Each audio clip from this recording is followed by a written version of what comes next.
If you don't have a lot of time, the answer is because we're all afraid of death.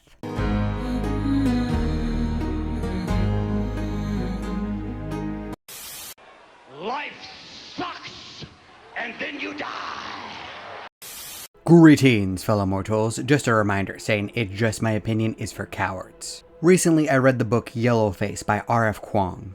It is a perfectly written, cringe book about how people pretend to be good instead of, just actually being good to begin with. If you can handle an immoral and very cringe main character, I highly recommend it. It has a very great message, but oddly enough, that's not the thing that made me think the most. What really got my gears turning was a question proposed near the start of the book. What do we owe the dead? Is it wrong to steal from the dead? Is it wrong to spit on their legacy when they're no longer around to defend themselves? But what about at the opposite end of the spectrum? If we used the deceased reputation in order to bolster our own? Would we change our opinions if the dead could at least temporarily return and chastise us for our behavior? Those are a lot of questions that people have been asking for a very long time, and we've answered them using different types of stories, including religions. Not to say that I disrespect any specific religion, but out of the hundreds, if not thousands that exist, not every single one of them can be true, so at least some of them are stories. I probably shouldn't have said that. I shouldn't have said that. I should not have said that. I shouldn't have said that.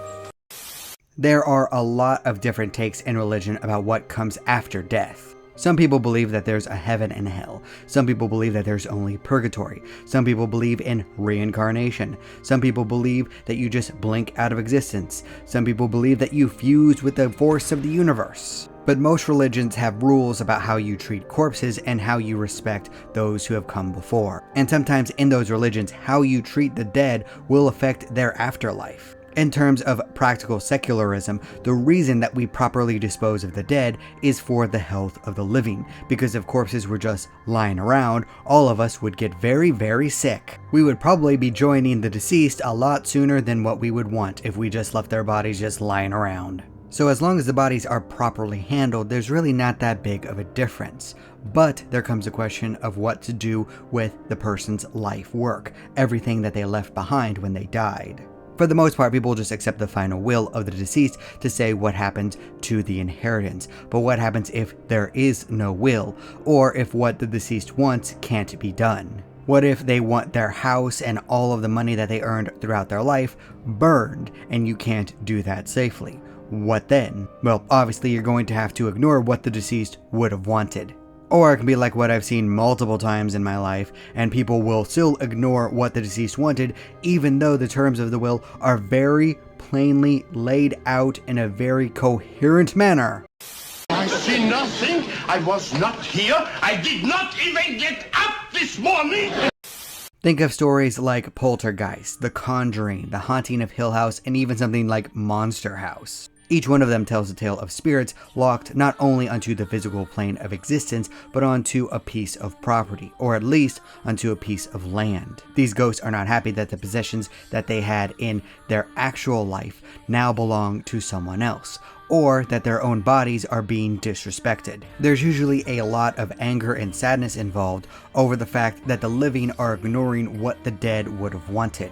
Usually the solutions to this problem are to do what the dead want, to make peace with the dead and live with them, or to just plain banish them from the physical plane of existence altogether. And there's also the option of destroying everything and running away. That exists too. But why are there so many different versions of this type of story, and why do they resonate so much with everyone? Well, that's simple. Storytelling is about creating a very elaborate lie in order to find a fundamental truth.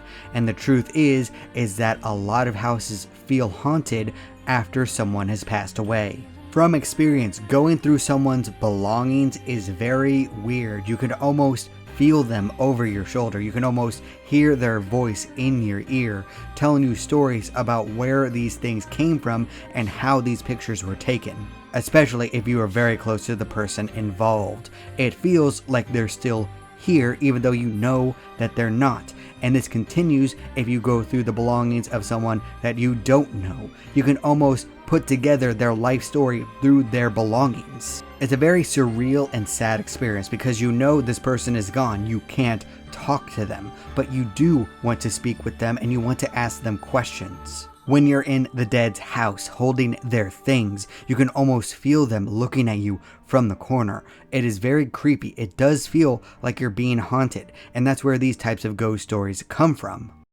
Oh, I'm brave. Yeah, but I'm careful.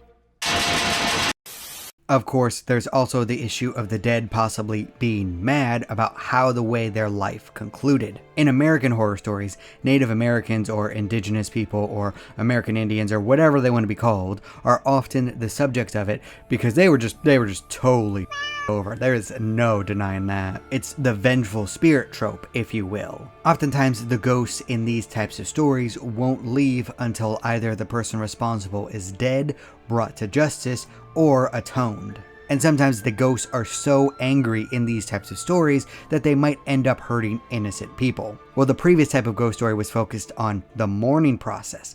This one is focused on evil not being brought to justice. These types of tales resonate with you because of the anger that you feel about the fact that so many people were mistreated in the past, and that sometimes killers just got away with their crimes. Whether it was governments legalizing the evil acts, or if it was just the killers being able to sneak away because we didn't exactly have a way to track DNA hundreds of years ago. You yourself look at these types of injustices in the past and feel a deep anger, and so you project that rage into the deceased, imagining how they would feel if they could react to their own demises. These types of stories help us deal with our anger by giving the dead some possible way to get revenge for being mistreated in their life. I would also like to point out that this type of vengeful spirit trope was used hundreds of years ago in many different cultures for bodies that were disrespected.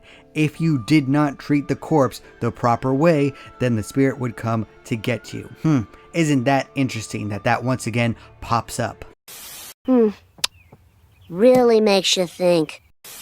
But there's also the very famous type of ghost story of having unfinished business. Ghost, The Sixth Sense, and even Casper the Friendly Ghost all feature this type of mindset. Spirits are still around in these types of stories because they weren't fulfilled in their lifetime. Sometimes the ghost died tragically young, sometimes the ghost just wasted their life, and sometimes the ghost just can't accept the fact that they're dead. In these types of stories, the ghosts need to complete their unfinished business or to find peace within themselves in order to move on to the true afterlife. And usually in these types of stories, the ghosts aren't happy about being stuck in the physical world. They do want to move on, but sometimes they don't know what to do or how to do it. And unlike other hauntings which result from the mourning process or the spirit of vengeance, this comes from a feeling of deep regret. There's a reason why there's a term called the bucket list, the things that you want to do, to see, and to accomplish in life before you pass away. We all have only so much time in this world, and guess what? We don't know how much time that actually is. Personally, I'm expecting to live a long time because I'm taking care of myself, but one wrong move in a car could be the end of me.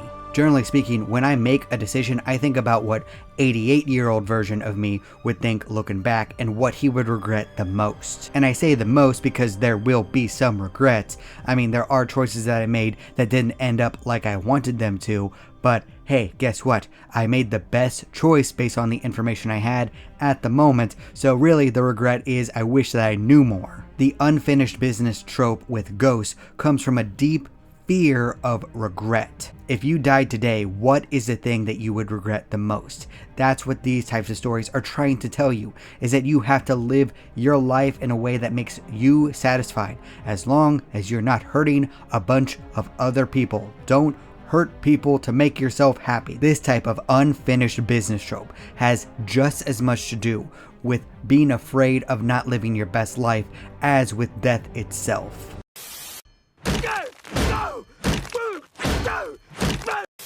And it all comes back to where we started, the fear of death. In all honesty, it is the most logical type of fear you could ever have, because death is where you cease to exist. There's no more you, there's no more anything for you. And not only you, everyone else, everyone that you love is eventually going to die as well, and you might have to live with the consequences of them perishing. And that's where these types of ghost stories come into play. It all has to do with coping with the inevitable. So many different people before us have already died, and a lot of their story is left forgotten. A lot of injustices remain. A lot of things haven't been resolved, and ghost stories are our way of filling in the gaps. It's actually a very healthy coping mechanism and a good reminder that, hey, maybe we shouldn't be an asshole to others because they're real people with feelings and they're going to die one day too. So shouldn't we all just try to get along a little bit for this short period of time that we're on this rock? Remember the people that sadly passed away. Remember the injustices. Remember the regrets that others had. Life can be short, tragic, and very difficult. That's what ghost stories are all about. When we cross the line into death, we don't get to come back because there's no real life ghosts as far as I know. Not gonna lie, I would need a ton of evidence for you to make me believe that ghosts exist. So I'm just going to assume that they don't, and this is the only life that we get. But what do you think? Do you agree with me? Do you disagree with me? Please leave a comment down below. I'd love to hear your thoughts. And remember, if you disagree with everything I have to say, that is perfectly fine. After all, everyone is entitled to their objectively wrong opinion. I've made a huge mistake. Thank you all so much for watching. You're still here? Good night, everybody. Thank you. You bye. Boom. Do not despair.